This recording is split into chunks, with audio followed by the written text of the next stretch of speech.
Today's episode is brought to you by Khadija Queen's Anodyne, a collection of poems at once formally dynamic and searingly personal that asks us to recognize the echoes of history that litter the landscape of our bodies as we navigate a complex terrain of survival and longing. Writes Alex Lemon, Khadija Queen's poems are fire and sacred song.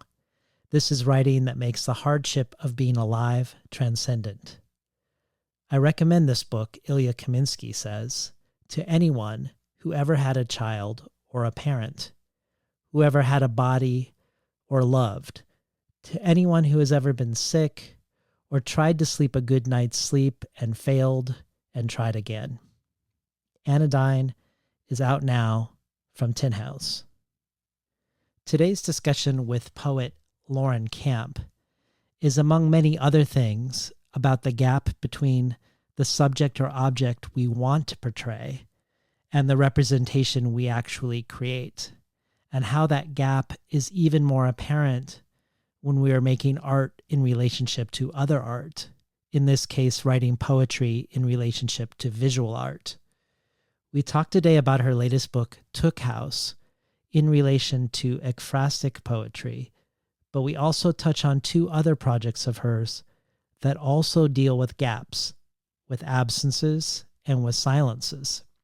Her previous collection, 100 Hungers, which imagines her way into the real childhood of her father in Baghdad before he was a refugee, a childhood he would never speak about, and also Camp's as of yet uncollected series of dementia poems that grapple in language with the ways her father's own ability to create language was changing in old age. For the bonus audio archive, Lauren reads from both of these projects that, like her work with visual art, write into a gap and yet strive for representation nonetheless. Today, instead of talking about all the other potential benefits of becoming a listener supporter of Between the Covers, beyond the bonus audio archive, the spiel many of you are familiar with from one episode to the next, I wanted to instead alert you to a major change in my life and to the ways it affects the show. Many of you know that I've been striving for the last 4 or 5 years to make hosting this show my main job, not just in terms of the hours put in, which by that metric it already is, but as financial support. That has been a complicated calculus, as helping the podcast grow has also caused my regular source of income to shrink. If it weren't for the pandemic, I would have said it would be premature to make the leap from juggling 2 lives to fully focusing on hosting the podcast. But after 2 decades, like so many other people around the country and around the world right now, my job is ending. Fortunately, it is not a situation where I need to panic. I can give it some time as I increase my efforts to grow support for the show, to see if my efforts bear fruit. But I am leaping into a gap, hopefully leaping across a gap, and that is where you come in. Right now, somewhere between 1% and 2% of listeners are also supporters. My goal is to try to get that up to between 2 and 3% by the beginning of 2021, to create momentum that might suggest that continuing to dedicate my time to Between the Covers is something I could sustain. So if you've been a long-time listener and have been thinking about supporting the show, this would be the time, more than any other, to show that you value what you hear. You can do so on a per episode basis and enjoy all the benefits of being an ongoing supporter, including joining discussions about which future guests to invite, emails about further avenues to explore after each conversation, the bonus audio, and a wide variety of Tin House merchandise. You can look at all of this at patreon.com/betweenthecovers. A mere $1 an episode, or $24 a year, is the entry level to join a community of ongoing Between the Covers listener supporters. If you prefer a one-time contribution, you can also do this via PayPal by going to tinhouse.com/support. Obviously, I'm not alone in this situation. In fact, you may be in a similar one or even a far worse one. If you're a fan of the show who can't contribute financially, I hope you'll consider sharing your love of the show on social media, leaving a review on iTunes, and generally supporting the fall campaign to get the show on solid footing. So again, to join the Between the Covers community, head over to patreon.com/betweenthecovers, or for one-time contributions, tinhouse.com/support. And now, my conversation with poet Lauren Camp.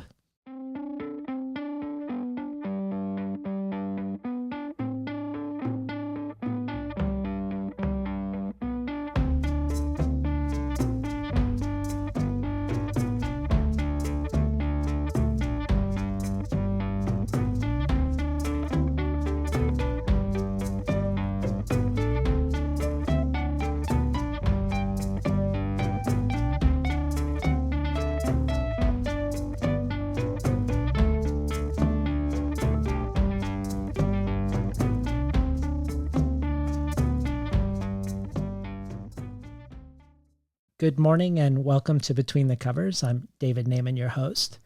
Today's guest is the poet Lauren Camp. Prior to becoming a poet, Lauren Camp was a visual artist. Her art has appeared everywhere from the American Jazz Museum and the Delta Blues Museum to the Fiber Art Biennial in Chieri, Italy, and is part of the permanent collections of many public institutions, from St. Vincent's Children's Hospital of Indiana to the U.S. embassies in Ashgabat, Turkmenistan, and Bamako, Mali. For 15 years, Lauren Camp was also a producer for Santa Fe Public Radio and host of the show Audio Saucepan, described as a delicious one-hour journey through poems, philosophical fragments, and literary excerpts intermixed with jazz, spirituals, world percussion, and other sounds.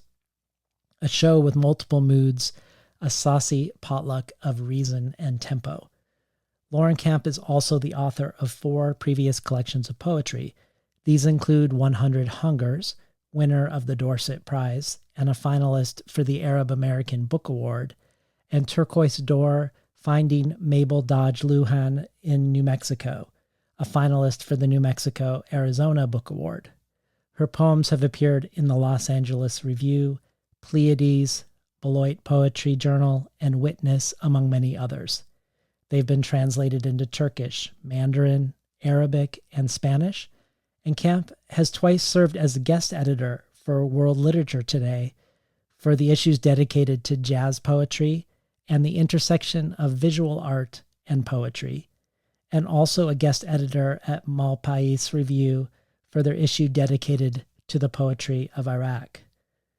Camp lives in New Mexico and teaches through the state's Poetry Out Loud program, the Georgia O'Keeffe Museum's Art and Leadership program at Santa Fe Community College, and through her own community workshops. Lauren Camp is here today on Between the Covers to talk about her newest collection, just out from Tupelo Press, called Took House. Publishers Weekly calls Took House a stirring, original collection that delves into hunger and longing, asking the reader to linger in the fraught space between control and the loss of it. D.M. O'Connor for Rhino Poetry calls Took House minimal yet soaring, cemented in time and form yet fluid. There are love poems, avant-garde experiments, prose chunks, free verse, and brick-solid couplets. Hawks, owls, coyotes, and ravens mix with Georgia O'Keeffe, Donald Judd, and Annie Leibovitz. Doubtlessly, Camp is an artisan working with culmination.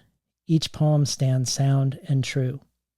Finally, poet Allison Benis White says, in Lauren Camp's Took House, we are enveloped in a poetry both precise and mysterious, intimate and sublime, Reading through these poems, I was reminded of the tenet that poetry is not like the interior life, but is the interior life, the thing itself made flesh via language. Give me your flowered ear, Camp writes in one poem, and in another, I will speak of the seams of desire, the practice, and even the ceiling. Here is a poet articulating her human existence, the tentacles of love, inebriation, visual art. Here is a particular heart and mind removing its shield in order to commune, to help us see the world again, more deeply and more strangely. And reader, I am grateful.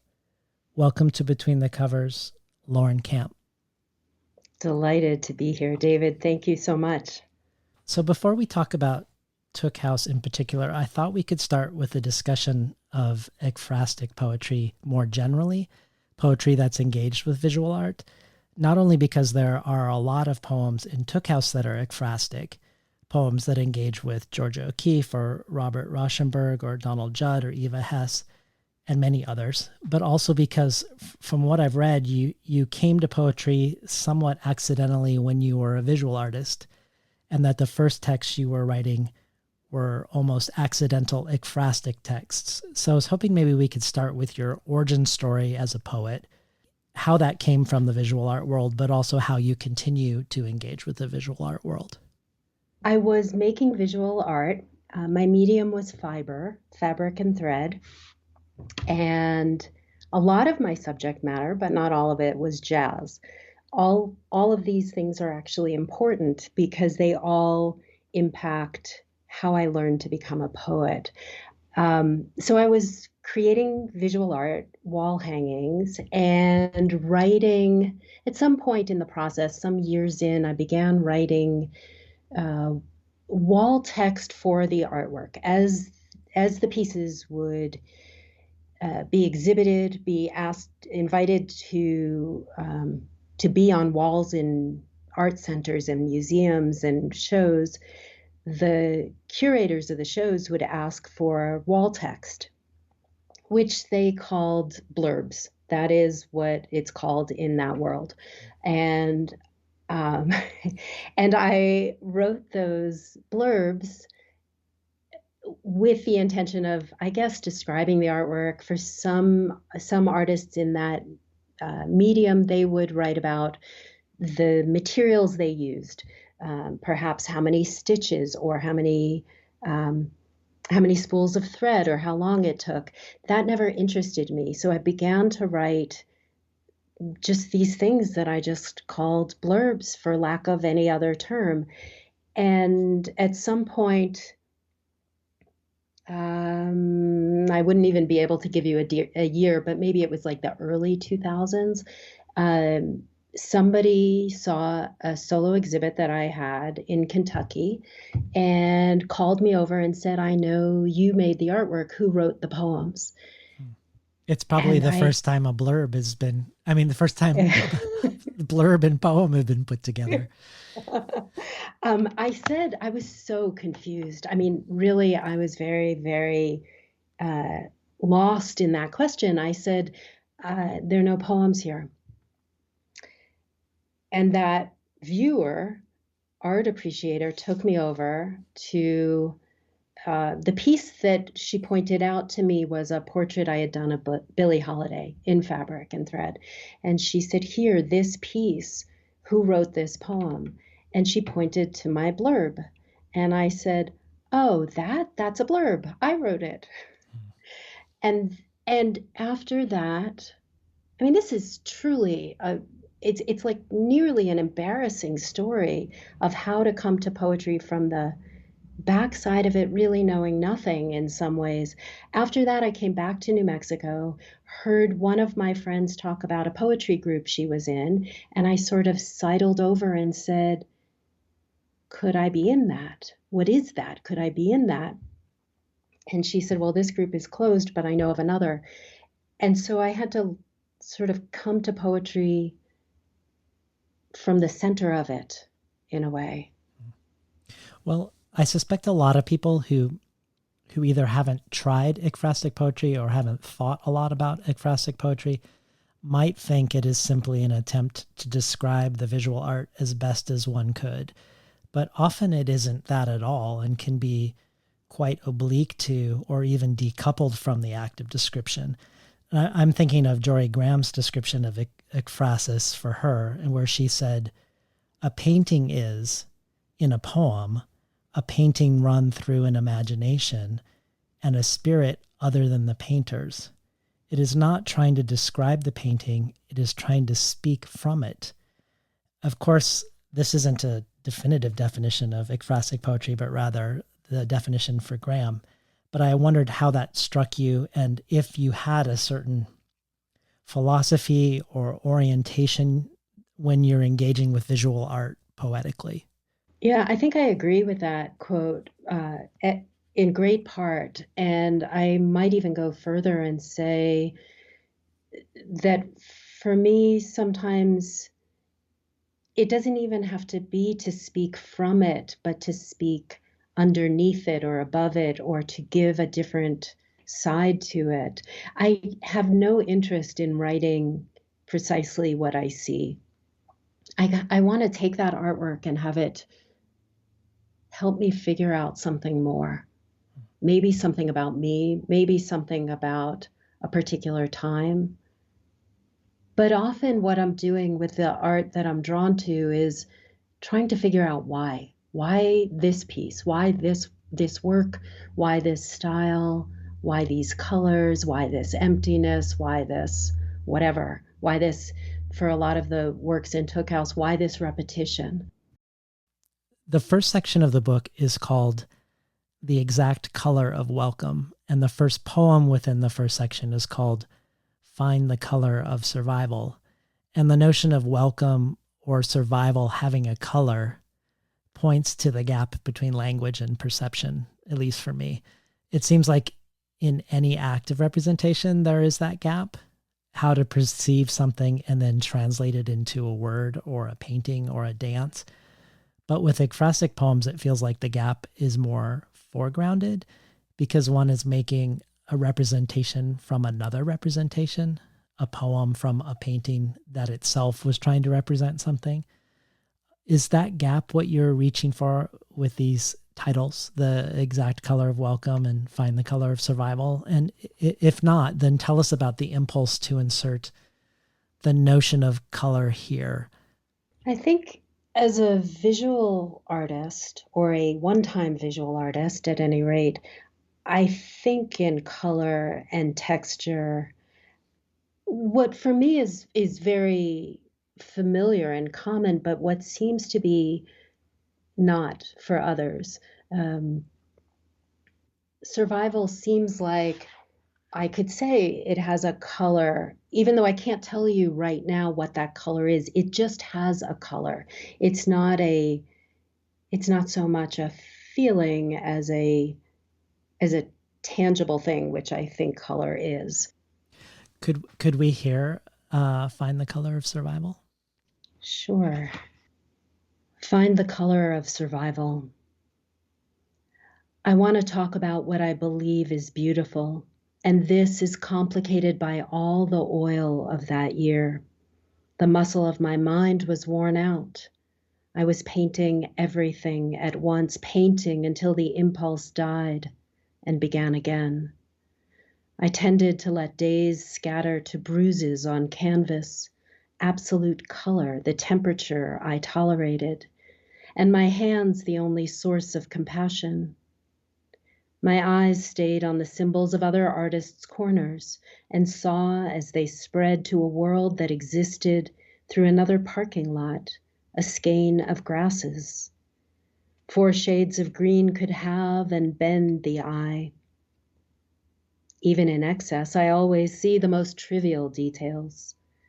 Even then, I was always sure a return to heaven's brightness. These are the matters for which there are no limits. How far imagination commands, and I splendored over it. I starved to praise, contented in the ways of light and bed and silhouette, because I had sacrificed to muddy palms and art inscribed with truth and the dominion of hues, the breathless blue. I believe you'll see in every image pleasure and 20 different senses, every past in the right and wrong place, so many times no one can tell if they saw us. A woman tying a black apron brought the cutlery to our table. At home, I lifted a broad brush to each sorrow. One day soon, every form will be transparent. But first, with you, I'm looking at even what I cannot stand to see. We've been listening to Lauren Camp read from her latest collection, Took House. So I restrained myself to one question of epic length, so forgive this one. But one of my favorite essays about the gap in representation is an essay by Anne Carson called Variations on the Right to Remain Silent. And part of what she discusses in it is the philosophy of the painter Francis Bacon. And your use of color made me think of that essay, but so did your epigraph by the artist Eva Hess, which mentions edges. Your epigraph says, "My right or wrong isn't to have a pure or fine edge." And when I read that, I thought of Anne Carson on Francis Bacon, where she says, "He is a representational painter. His subjects are people, birds, dogs, grass, sand, water, himself. And what he wants to capture of these subjects is, he says, their reality or essence or the facts. By facts, he doesn't mean to make a copy of the subject as a photograph would, but rather to create a sensible form that will translate directly to your nervous system the same sensation as the subject." And then later she says, "Stops and silence of various kinds seem to be available to Francis Bacon with the process of his painting. For instance, in his subject matter, when he chooses to depict people screaming in a medium that cannot transmit sound, or in his use of color, which is a complex matter, but let's look at one aspect of it, namely the edges of the color. His aim as a painter, as we have seen, is to grant sensation without the boredom of its conveyance. He wants to defeat narrative wherever it seems to arise, which is pretty much everywhere since humans are creatures who crave a story. There's a tendency for story to slip into the space between any two figures or any two marks on a canvas. Bacon uses color to silence this tendency. He pulls color right up to the edge of his figures, a color so hard, flat, bright, motionless, it is impossible to enter into or to wonder about. There's a desolation of curiosity in it. He once said he'd like to put a Sahara desert or the distances of a Sahara in between parts of a painting. His color has an excluding and accelerating effect. It makes your eye move on. It's a way of saying, don't linger here and start thinking up stories, just stick to the facts. Sometimes he puts a white arrow on top of the color to speed your eye and denounce storytelling even more. To look at this arrow is to feel an extinguishing of narrative. He says he got the idea for the arrows from a golf manual. And I know this is probably a stretch, but I was thinking of his employment of color to stop narrative in the lines you just read. The muscle of my mind was worn out. I was painting everything at once, painting until the impulse died and began again. I tended to let days scatter to bruises on a canvas. And I guess it made me wonder about your epigraph, what it meant to you, and why you chose this specific quote by Eva Hess as the way to introduce us to Took House. Well, let me first say that the passage you read from Anne Carson is magnificent and feels completely logical to me, I think. It makes me want to go and read the whole thing. But that idea of granting sensation through sort of translating a sensation seems exactly right. A person can't take something in one medium and shift it to another medium without doing some translating work, some work. You can't make the same music without an instrument that you would with an instrument. So if my medium is words to describe music, I have to do some work to find those words. Or, take your pick what the analogy is. If I'm trying to describe artwork, and I'm using words, that's a lot different from using resin like Eva Hesse did. The quote, the epigraph to start the book is, oh, it pleases me so much, this epigraph. The fact that it isn't black and white, that it isn't, that it, perhaps even built into her quote is that there isn't a right or wrong, that it doesn't, that the edges blur, that the box doesn't contain it, the vessel doesn't contain exactly the answer anyone wants. The cover sort of evokes that too, the house that seems to want to be more than a house. The cover artwork is, I would love to shout out to the cover artist. It's a woman in Albuquerque whose work I've known for a long time. Her name is Suzanne Sparge. And when I found this piece, which is called Nest, I I was I was basically exhilarated because it seemed to have everything I needed. It was almost as though Suzanne had read the book, distilled the poems, and created this artwork. Though that isn't how it happened, but Right. it really felt like it went right along with the poems so exactly, and in a way that is also very open and capacious. Well, you have a poem that engages with the person who wrote the epigraph, Eva Hesse, entitled Instead Small, Rather Huddled, and so on. And it engages with a work of hers called Repetition 19:3, which felt in conversation to me with your Donald Judd poem called Empirical Theories of a Box Maker, which engages with Judd's 100 untitled works. They feel in conversation because Judd's work and Hesse's work are both engaged with repetition, with Judd's boxes being more uniform and Hesse's weird latex plastic shapes having more variations, but all coming from a certain core form. And we could also say perhaps that they're both in conversation with your poem about O'Keeffe's Black Earth series, where she returns over and over again to the same view to paint the same place many different times. On top of that, you also have a poem called Repetitions that isn't explicitly about a specific work of art. But it made me all wonder about your attraction to art that enacts repetition, and then also what role repetition plays in your work, if you feel like repetition is a motif or a tool that you employ. I think repetition is a tool I employ in revision more than anywhere else. Um, and especially in these poems. I began the poems that now make up Took House in 2005.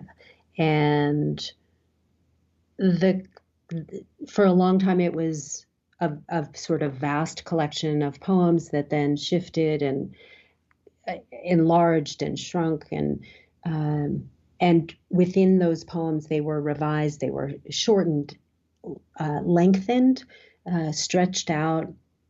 I did a huge amount to the poems themselves and to the collection. So in that way, there was a lot of repetition. There's also for me repetition in the core story within this collection. The going back, the drinking, the appetites, the tables, even the repetition of hungers. And so, what about your attraction to repetition within the work of the artist you chose? Like you say, one of the things that you're confronted with when you're doing ekphrastic poetry is, why am I engaging with this specific art? It seems to me like you're drawn to artists who are drawn to the repetition of form.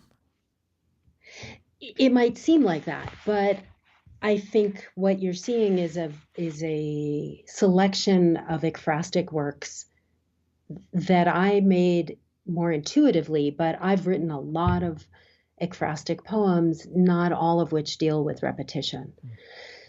So partly I made that choice of what to include in the book, and I was drawn to the ekphrastic poems that had that repetition or had the minimalism or had the open-ended quality to them. But there are a lot of other poems I've written, ekphrastic poems, that are really not at all. I'm scanning in my head some of the artworks that are not at all repetitive or not much repetitive.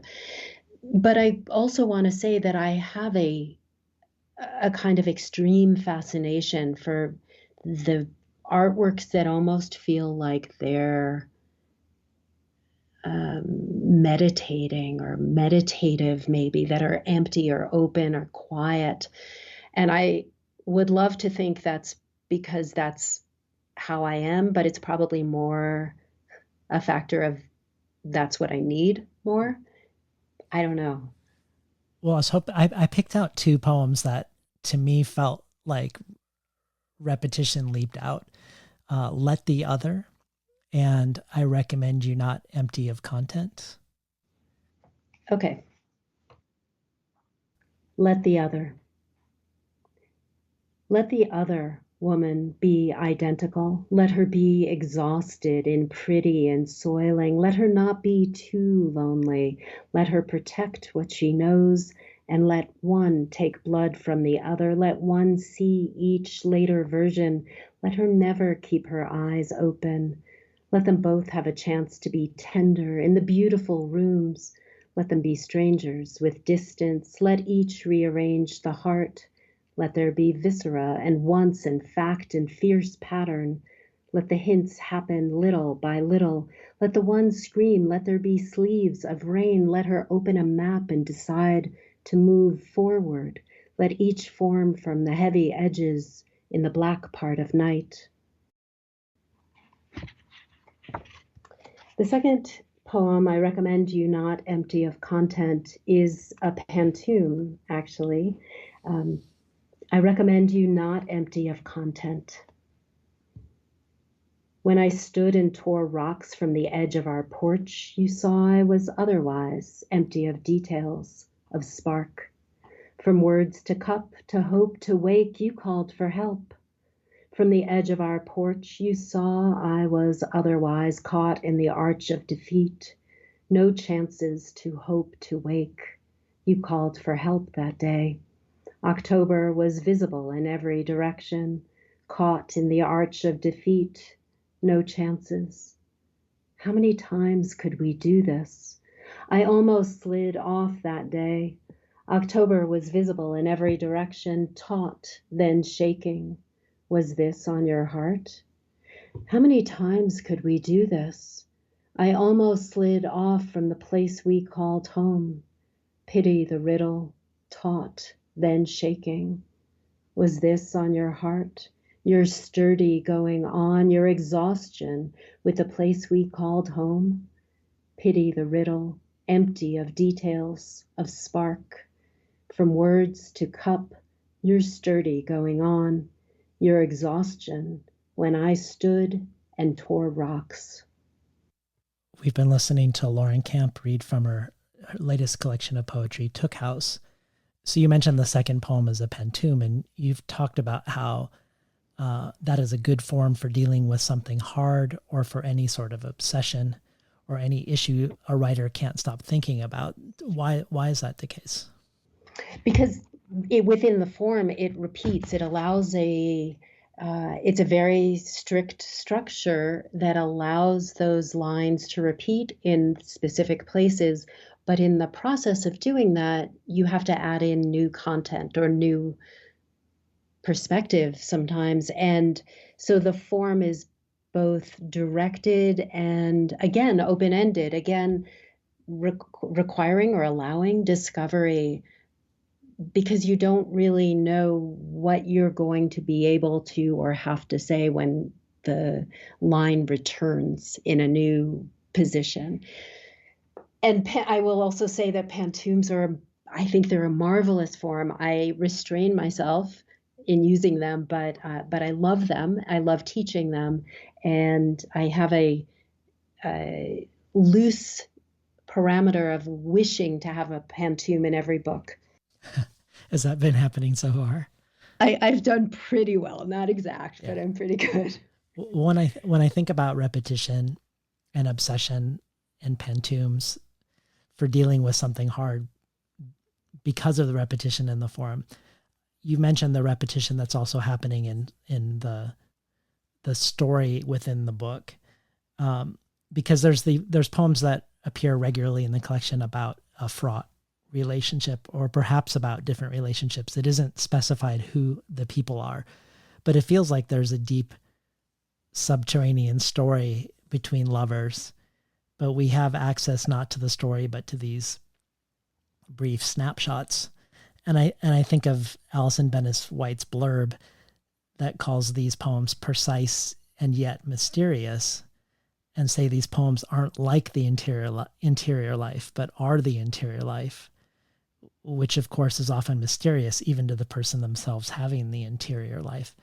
So I guess I just wanted to hear about choices you make in the portrayal of this relationship or these relationships across the book, because it feels like it's a balance of precision and specificity, and then an intentional non-specificity, because there's an absence of time, of names, of obvious story, but there's a repetition that seems to lure us to the edge of story, or to tempt us with our desire for story. I wasn't interested in telling a straight story. I think I've never been interested in that. And poetry as a form gives me a way to focus in to something, some particle of a story, some corner of a composition, rather than a whole thing. I don't think I think in that macro view, and certainly with this book, as it went through revisions and shaping, the story stayed consistent. The way I told it didn't get more or less specific, but my ability to layer other things into it grew as I continued to work on it.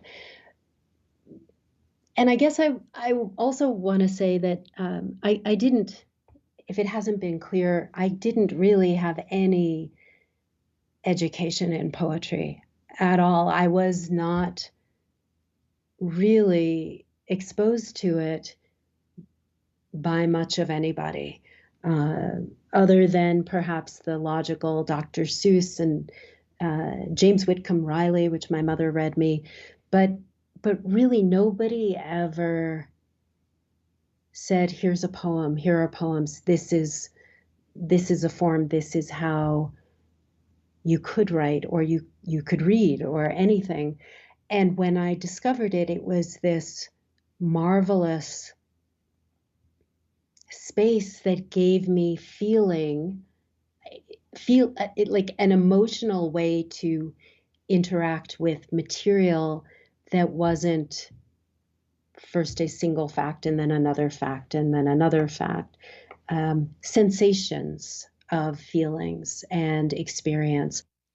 Well, when I think about what you've just said, and also again the Allison Benis White blurb about your work being precise and mysterious, I also think of the many ways your poems, particularly the ones about your father, the books, the poems you wrote in 100 Hungers about his childhood in Iraq prior to being a refugee, a book where you had to evoke his childhood as much through imagination as memory because of his silence around his life before. But I also think about silences and spaces beyond or before language with your poems about your father's dementia. And then similarly, your last book, Turquoise Door, you're writing into an imaginative space about a real person, the art patron Mabel Dodge. So you're imagining your way into a real past. You're not lining up facts. And in both of these cases, you only have a limited number of facts, in fact. So I was wondering about the role of the imagination in relationship to memory and history as you engage with real people or real events of other people or your own life, and your attraction to that space. Maybe it's an undefined space where you're sort of mixing the things that you know and the things you can't know. I believe I live in that space and grew up in that space of imagination. That space is comfort to me, is surprise. It's everything. It's where the color is. I don't know. I've been thinking about this interview, I've been thinking about my childhood for some reason and how little memory I have of specific things in my childhood. I have some, but I believe I lived this very reasonable suburban childhood completely in my memory, in my imagination as much as possible. Um, I was a creative child with no support for that, no encouragement for that, and nobody to stop me from it. And I was perfectly happy there. I also have a very sort of active sleep life, not always positive, but again, the space of imagination and of uncertainty. I'm drawn to it. I'm curious about it. I like trying to take it apart and make sense of it. I like the fact that maybe I can't take it apart and make sense of it. I love that you say it's the place of color, the unnameable space.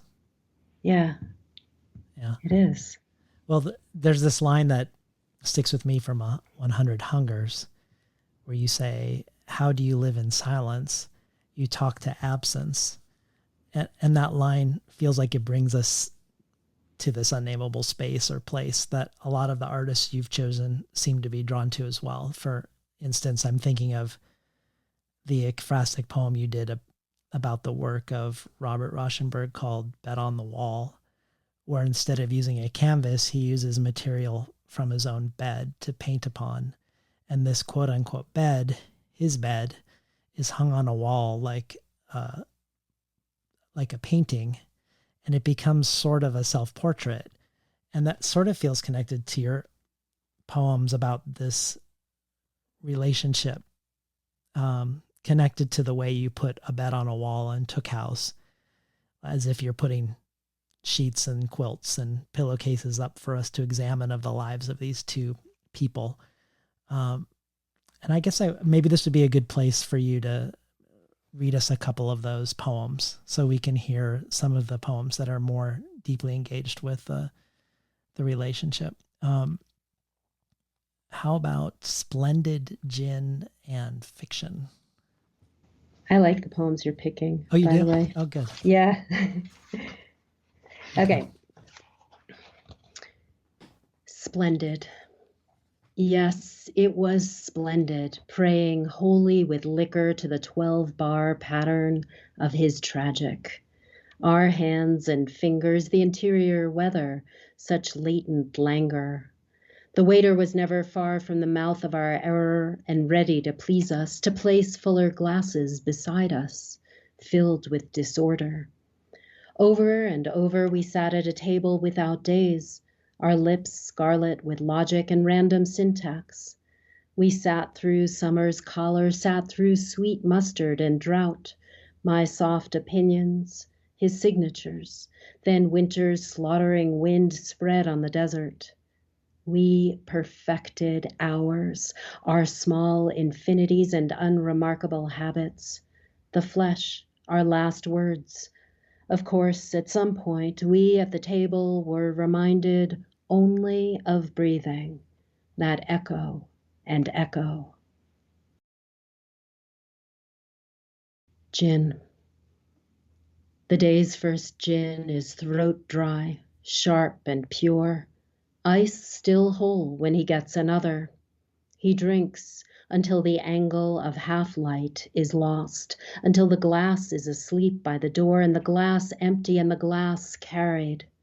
The mind floats and widens beyond anything biological. The mind with its musical light never surfacing, the never mind, infused in an abyss deeper than the mind until his body is only this, and fleeing the body within his body, and the damage is also parched like this. Fiction. Every Wednesday he is mourner and bitter, in time beneath pardon. Long glasses fill to the neck until the table is liquid. His voice is a hand cupping the ocean. He is shirking his love. He is loving his love. He says love to a wife, but it isn't love that has fallen into the glass. It's a mouth wearing a fiction, a mouth already dry. He sighs and says he'll be home on his white legs, but lands instead where he's willing to feather and wing each passage, where he swallows each way of pretending. Been listening to Lauren Camp read from Took House. So when you're writing about your father, you're writing both based on what you know and into his your imagination of his past. But when you're writing about these unspecified people, like what you just read, how do you relate the I for you? Do you feel like these are persona poems, or do you feel like they're biographical, or do you feel like that's not even a question that enters your head when you're writing them? I feel like these poems began from a truth or a series of truths or potential truths, and really what drives them is a curiosity about personal psychologies, what makes people operate, how and why do they do what they do, even if they don't know, and whether that people encompasses me too, probably. I think within Took House, there's a lot of the newer things are the psychology, the later psychology or the later witnessing of what the storylines are. Well, these poems give us a taste of two motifs that repeat through the book, and one is that of alcohol, and the other that we get a tiny glimpse of here at the end of the last poem is that of birds. And Daniel Simon at World Literature Today links these two in his review. He talks about the Greek mythological term called homophagia, which is the eating of raw flesh in the context of Dionysian cult worship. And Simon said that he felt like it was difficult not to think of Dionysus, of wine and fertility, but also of birds of prey that sort of become symbols of voracious appetite for flesh torn apart, and also reference Dionysus himself being dismembered by the Titans. And I wondered how that review and that sort of encapsulation, or one way of one lens through which to look at your new collection, how that felt. Did that ring true to you, this idea of homophagia and sort of a wine and fertility connection? I feel like there was definitely a sense of excess to those poems in a way that, I'll be honest, completely appealed to me. That how far can you push? How much can you bring the camera in to show excess appetites? Even if those are true, but just how extreme those appetites are, and that that complete desire for pleasure or for self-satisfaction. Well, I wanted to spend a minute longer with each of these, with hunger and with birds. So starting with birds, the book has ravens, hawks, owls, and eagles. But Took House isn't a particularly bird-centric book in the sense that we see birds in 100 Hungers also. Buzzards, vultures, hawks, and pigeons. You also have a poem called Redbird, Agnes Martin Speaks, and you have a quote in another poem of the Kafka line, a cage went in search of a bird. So really birds abound in your poetry in general, not specifically in Took House, but certainly Took House is a good example of a book where birds are certainly prominent and flying through. So what is that about? I live in the desert, and I live in a rural farming valley. And what's that by itself is not necessarily interesting. I mean, it's extremely interesting to me, but it's not necessarily what would draw me to this. But I grew up in the suburbs of New York City. So my understanding of place was urban and suburban. And I find it just magical here. Just the spaciousness of it, the life of it, the life of the critters, of the sky, the clouds. So I think for me, 26 years in on being here, I'm still completely captivated by what is moving and flying around me. And I am sure it was flying around me in the suburbs too, but somehow I didn't see it. I don't think I grew up in a very aware family or very aware of what was around me. I didn't grow up with any examples, I don't even know, how to describe it, but anybody who would have pointed those things out to me, who would have cared. Yeah.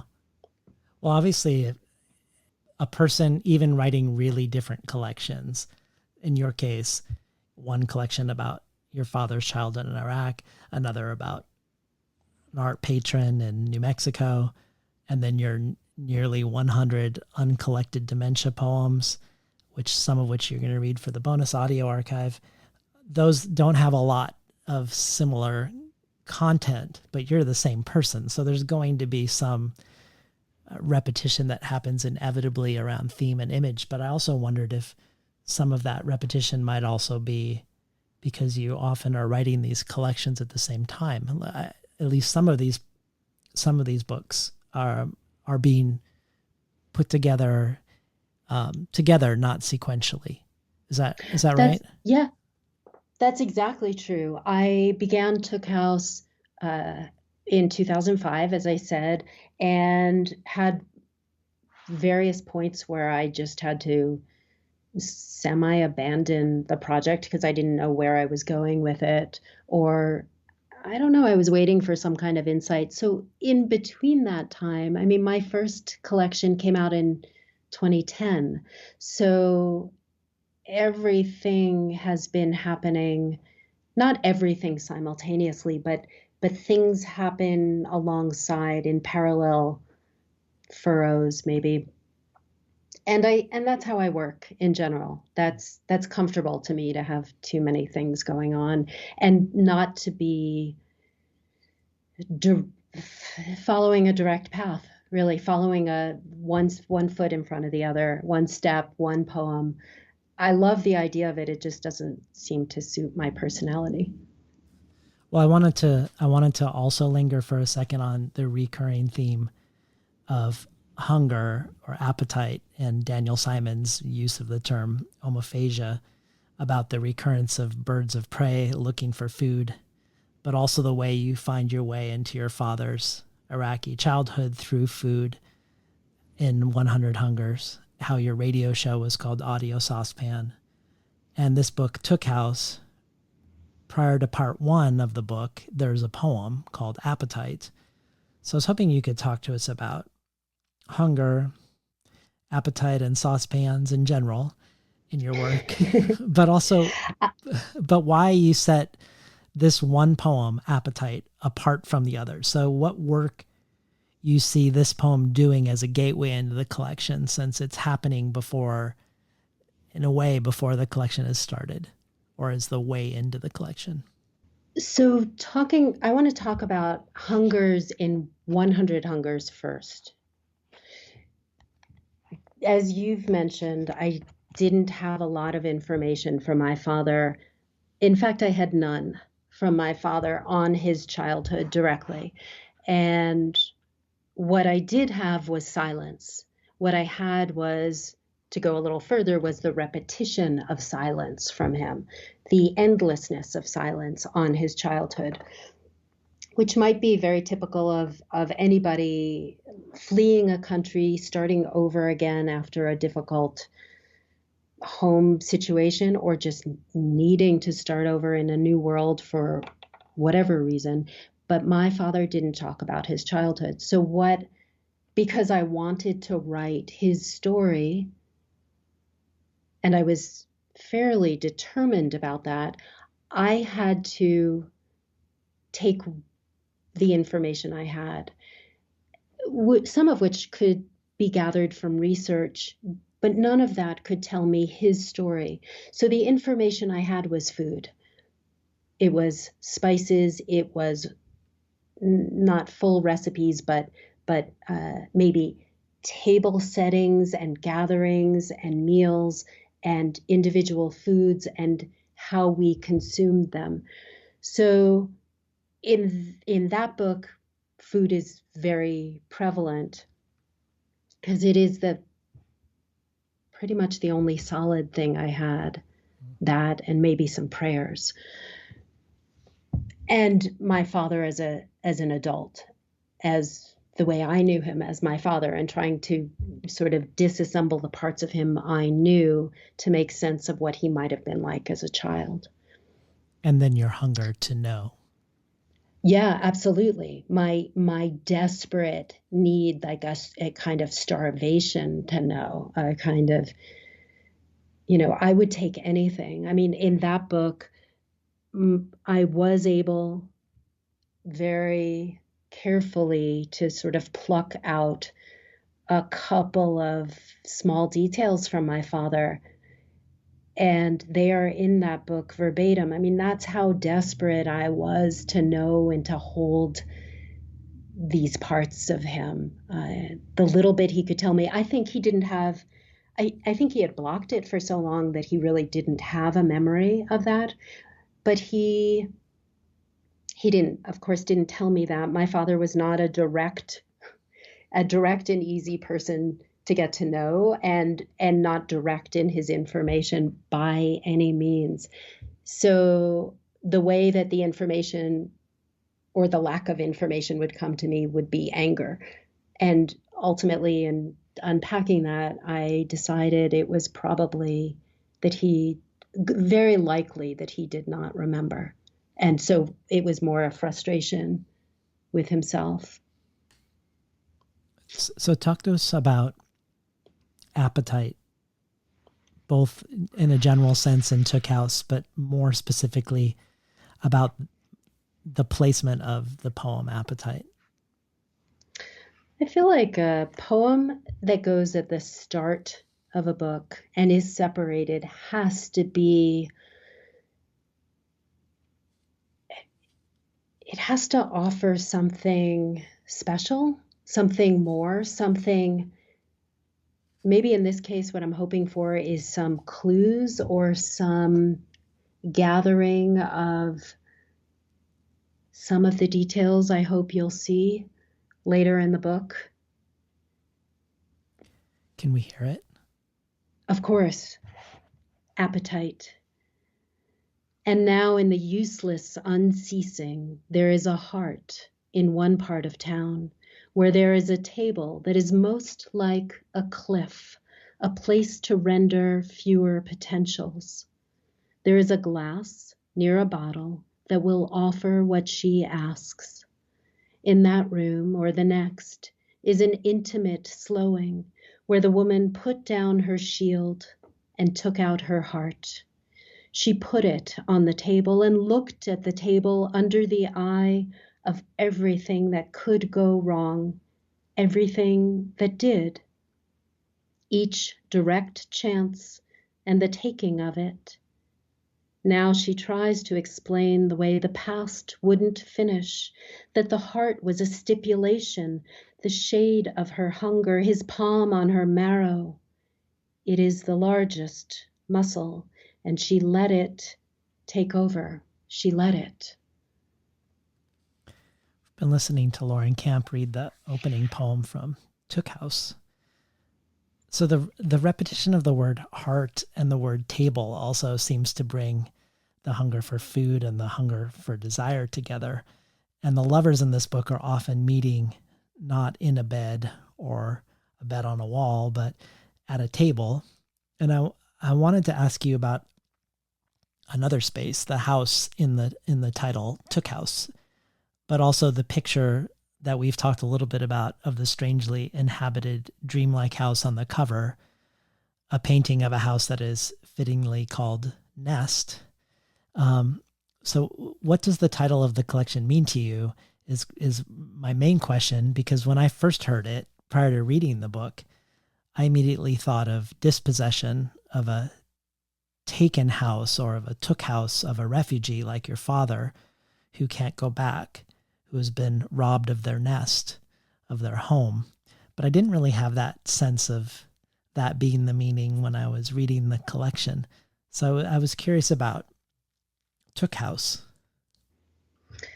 Well, I will talk a little sort of around the title because I've been asked this question by others. I've been asked the question in a variety of ways. Is it a real place? Is it the name of a place? And it's not that. My short and maybe a little flip answer to the question is it's the past tense of a verb. And that's in fact the truth for me. I think the more important word to me, the two words together are incredibly important to me, and their mystery, their possibilities, the fact that it is not a direct and easy reading of them is important to me. But to me, the weighted word is took. And took in the way of being the past tense of take, and take with the definitions of the many definitions of possessing, grabbing, stealing, maybe, subtracting, all the different, I'd probably encompass all the different ways that you could interpret took or take. And then house, earlier today I was thinking about it, how there's always a difference between house and home, that they are different things. They could be the same, but they are not always the same. They are sometimes entirely different. So, what a house is a container, not even as a safe place, but as a container. And I think that's all I want to say about it, because I can only define the title for you explicitly if I tell you a very specific storyline, and I've never wanted to do that. Well, there are two sections to the book, the exact color of welcome, which we've mentioned, and then the second section, days at zero, and a movement from color and welcome to dusk and dark rooms and cold weather. And I was hoping maybe you could just talk briefly about days at zero as a section, and maybe your thoughts around collecting certain poems in that section. The way that I assemble collections is on a giant table that I have in my studio. It's a table that I've used for making art. That's what it was initially for spreading out large pieces and patterns.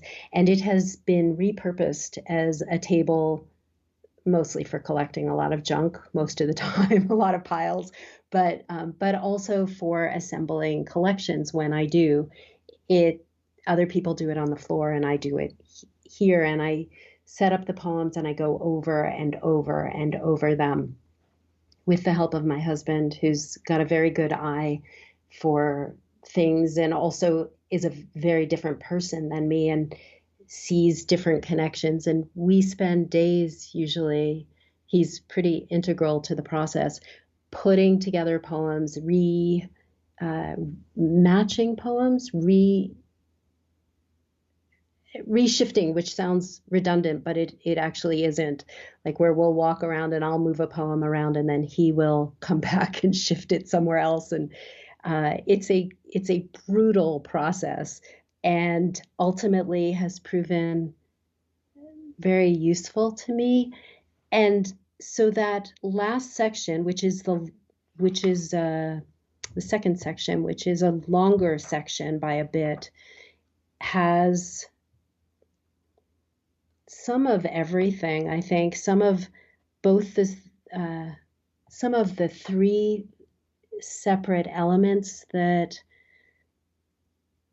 make up the book, which is predator-prey poems and ekphrastic poems, and this core storyline of the relationship.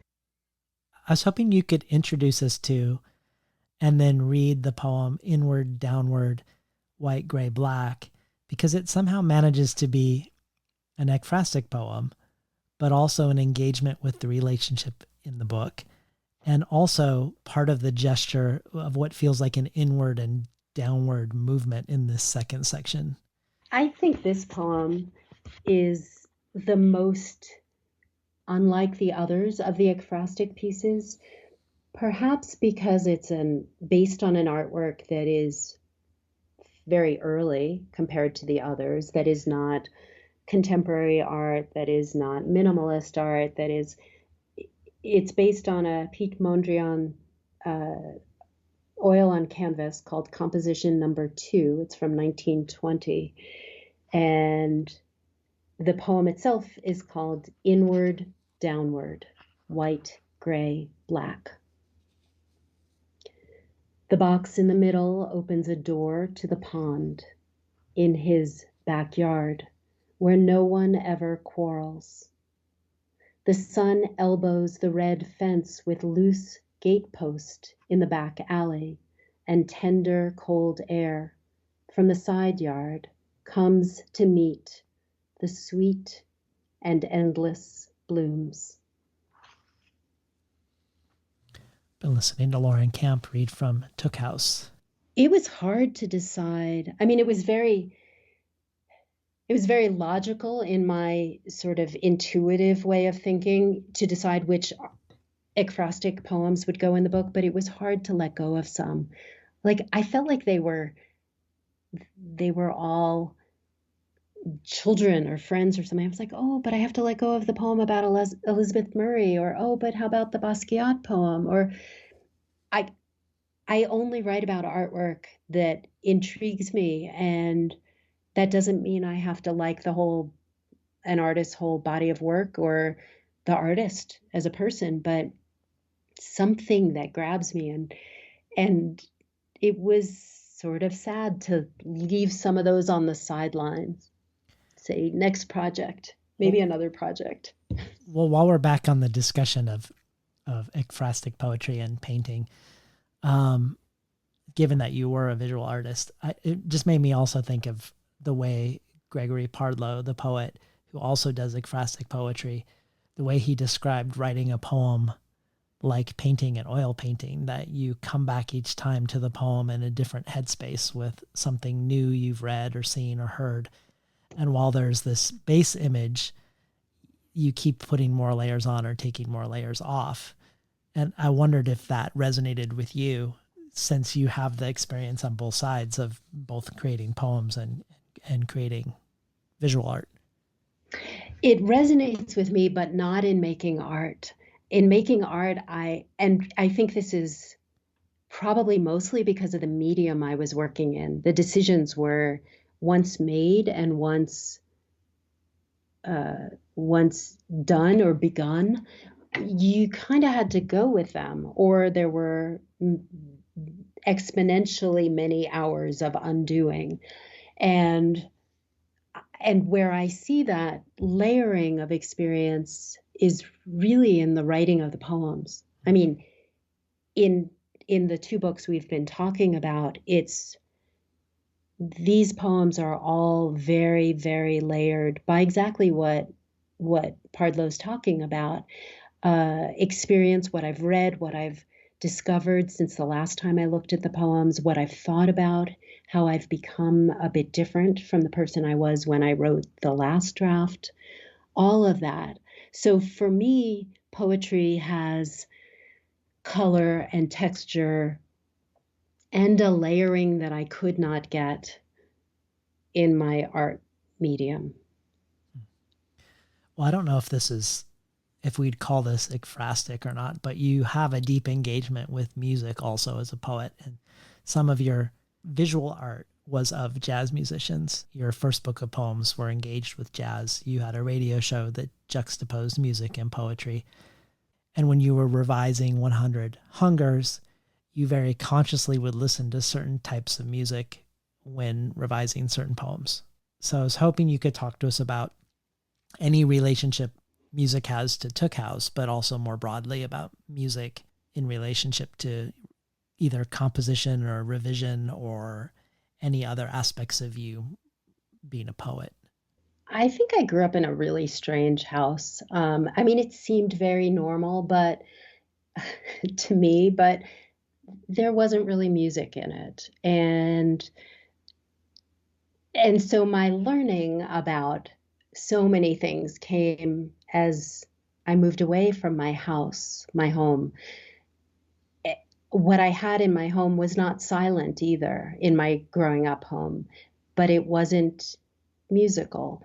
And so as I moved out into the world, I learned about certain musical genres that I really knew nothing about. And one of those was jazz. And it came in a succession of other genres that I had to move through. And once I got to jazz, I thought it was the most astounding form, really, something that was unpredictable, had some repetition or familiarity, some kind of sophistication, sort of unknowable, sometimes very comfortable and sometimes truly not, sometimes astonishing and sometimes very straightforward. So all those things sort of gathered in me very quickly. I knew so little about jazz, and at the time I was making visual art, and I was relatively new to that too. And I decided I would make art about the jazz musicians I knew. And I knew four. And that was it. And I began making portraits of these jazz musicians in my medium, which was layered fabric and thread, and then stitched. And as I was making them, I would listen to music. And so the sounds would sort of filter through me as colors and shapes. Not always, not in a super extreme way. I think some people have this synesthetic approach or sensation, not in a really extreme way, but they would filter through in certain ways. Some things would very clearly identify as certain colors or certain compositions. And so those two things were completely entwined, and I began learning more and more about music.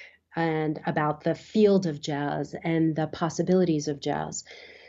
The portraits continued to grow, and then I sent them off on the road. They traveled around the country for about 3.5 or 4 years to venues in 10 states in the US.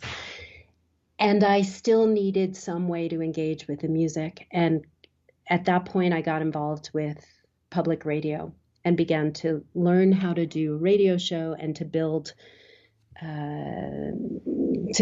sounds together, to build programs that again layered or interleaved music forms. And can you talk about, I would imagine that when you're working on a poem where you want to listen to music, that you're wanting the music to have a certain effect on the poem, on the line, or maybe on the line break. Is that true? Like when we're revising 100 Hungers and you're selecting certain music, is that because you want it to influence the words? Yeah, that's absolutely why. The words or the line or the length of the line. So in 100 Hungers, there are poems that are about my father as a child and living through my imagination, but living in Baghdad. And I wanted those poems to have that cultural feel. And the way that I could think to do that was more than what I had innately in me, was to play oud music and to revise, especially to the sound of the oud, which has this sort of mournful, reaching quality. So it didn't necessarily change the words, but the emphasis, the line breaks, the way I heard the poems, the way I shaped what I was trying to say to match the place. Well, there was something you said in an interview at Under a Warm Green Linden that I really loved, and I would love you to elaborate on, because you did mention earlier in the conversation also about the 3 elements of this book, Took House, which brought me to this, or reminded me of this thing that you said in the interview, where you said, when I was making art portraits of jazz musicians, which I did for more than 10 years, I would find the main image I wanted to use, the musical center, if you will. Once I had that, I would build what I called a context around it. Those other elements would further my understanding or impression of the musician and or the music. I've grown to like the challenge of putting 3 elements together. I get to and have to make surprise connections. And I guess I wanted to hear, it sounds like you've taken something you learned from your work as a visual artist and then brought that into poetry, and that it involves this idea of 3. I guess I wanted you to elaborate more on that for people who are listening. Sure. It's 3 because, well, I don't know why it's 3. It's 3 because that's an odd number, but it's not too many. But it's also that I think in everything I'm trying to create, I'm trying to move beyond what I already know, what I already have figured out somewhere in my mind or in my in my visual sort of mind's eye even. So the jazz portraits that I made were all, the first step was finding an image of the musician and getting copyright permission, but finding an image of the musician that I wanted to use. But again, now that I think about it, it was sort of a form of ekphrasis, I guess, in that I was changing it into a new medium and making it more, I don't know, more feels a little indulgent on my part, but different or larger than just that portrait of the musician, but more about the music or the sensation, the the sensation I get from the music as audience, as listener. So it wasn't enough, and it wasn't even interesting to me to take an image and just replicate it in a series of surprising colors. That was only interesting to the part of the composition where the pictorial representation of the artist was, but the artwork had to encompass more. Is this related? I'm thinking of one of the classes that you offer called Fresh Eyes Making Your Writing Stronger, which seems to be for pieces that people want to strengthen that aren't quite working, and techniques to do that. And one of the things that the class you say is about is clarifying images. And I was curious if that technique is part of clarifying an image, or if it isn't. If you could talk about ways to elevate a piece through clarifying an image and what that would mean. A lot of the students that I work with are beginners or emerging writers, and often what I see is they either are not clear at all, or they're repetitive. And it's really funny in the context of this conversation where I'm really highlighting repetition and trying to hold it and keep it. In their work, often I'm trying to help them remove those redundancies or move away from that. It's also moving from cliches. They teach me a lot, the students, because, and very often, I should say very often, I'm working with elders who are coming to writing after full careers, who want to write about their lives or just want to write, and certainly in this pandemic, want to write about anything that brings them back to a different time. But I think they remind me of all the things that I'm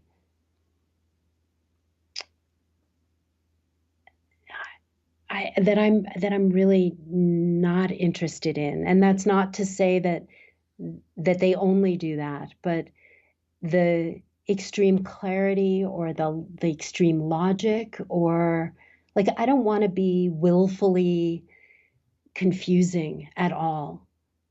It doesn't interest me to tell you something directly from page 1 to page 64. Yeah. I want to tell you little parts of it.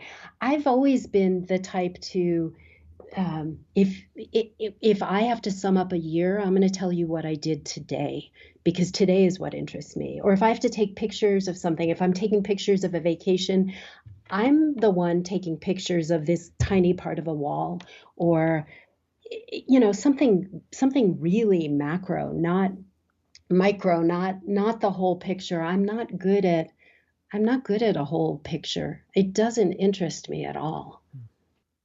As you mentioned earlier, you're a poet who's become a poet outside of like an academic context, and you've become a poet through becoming a visual artist and through an engagement with music.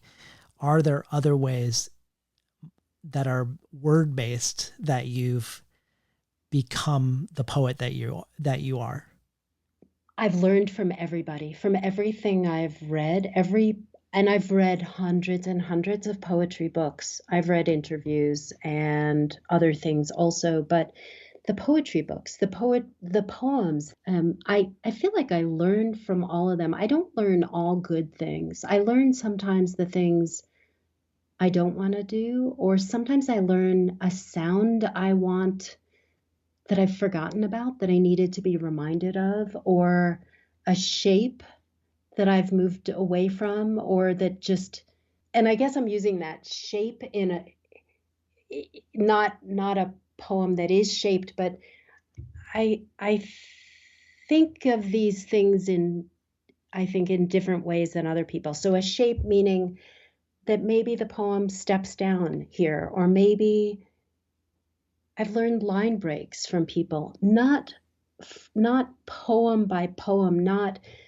I couldn't even acknowledge specifically this taught me this, but from a wide reading and from a hungry mind. Well, given that you have innumerable poems about your dad and his dementia, is that what we should expect from you next? Or do you have other projects also coming down the Lauren Camp poetic highway? I am working on a couple of projects. I have been for the past few years working on poems. Really, it's been more than a few years, I guess, but poems that are in some way inspired by or inhabited by the artist Agnes Martin, who considered herself an abstract expressionist, despite the fact that you might look at her work and find it very minimalist. For some reasons, including our current administration, I began to be very interested in her very spacious canvases, and she's entirely puzzling. So you've just given me insight into myself and my projects with this conversation, but perhaps that's partly why I'm inspired by her. She's very unknowable, but also her canvases are compelling to me, and so it's as much a study of me as it is, or more a study of me and of these times as it is of the artwork itself. So I'm doing that, and I'm also working hard on moving around and through these poems about my father's dementia and the end of his life. Do you intentionally go towards or avoid reading Agnes Martin's writing? Oh, great question. I've tried to stay away from it and just work from my impressions, my feelings about the work, what the work does or what the work doesn't do in those moments. But I did read I think the only biography of Agnes Martin, which was not at all conclusive, and I found that intriguing. Well, let's end with a final poetry reading. Could we hear Homeostasis, Autumn? Of course. Homeostasis, Autumn. A day that stayed in place, inaudible, from dawn to the strike of evening. Enough time to rest and plunge back across the pebbles to my pens and desk. A squash we didn't plant has come in gold across the aspen roots. 2 hawks burst over, claiming a rotating sky. The desert, normally dry, emits a faint scent, the damp wisp of cedar. Water has gathered in holes we dug. This is why the pangs of time are necessary. To the east, mountains bracket the distance, releasing their images silver on blue. The whole day has nearly disappeared, and night is a ruffle about to blossom. Thank you for being on Between the Covers today, Lauren. It's been a very big pleasure. Thank you. Talking today to the poet Lauren Camp about her latest book from Tupelo Press, Took House. You've been listening to Between the Covers. I'm David Naiman, your host.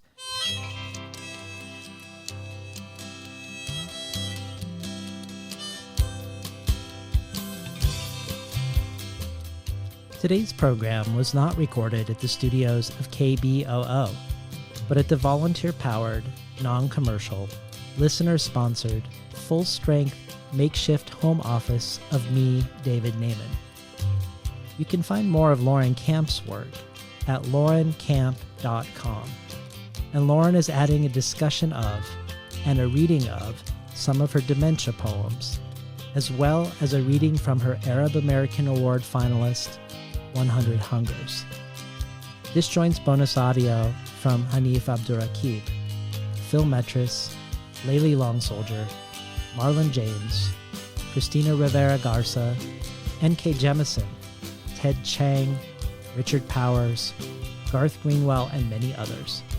To check out the bonus material, to find out other benefits of becoming a listener supporter, head over to patreon.com/betweenthecovers. I'd like to thank the Tin House team, who help make the show run as smoothly as it does. Elizabeth DeMeo and Elisa Ogie in the book division, Jacob Valla and Jeremy Cruz in the art department, Yashwina Cantor in publicity, and Lance Cleland, the director of the summer and winter Tin House Writers Workshops. Finally, I'd like to thank Imre Lodbrog and Barbara Browning for creating the outro. Their album, Imre Lodbrog de Sapatita Mi, can be found on iTunes, and Barbara Browning's Trove, ukulele covers, can be found at soundcloud.com/Barbara Browning.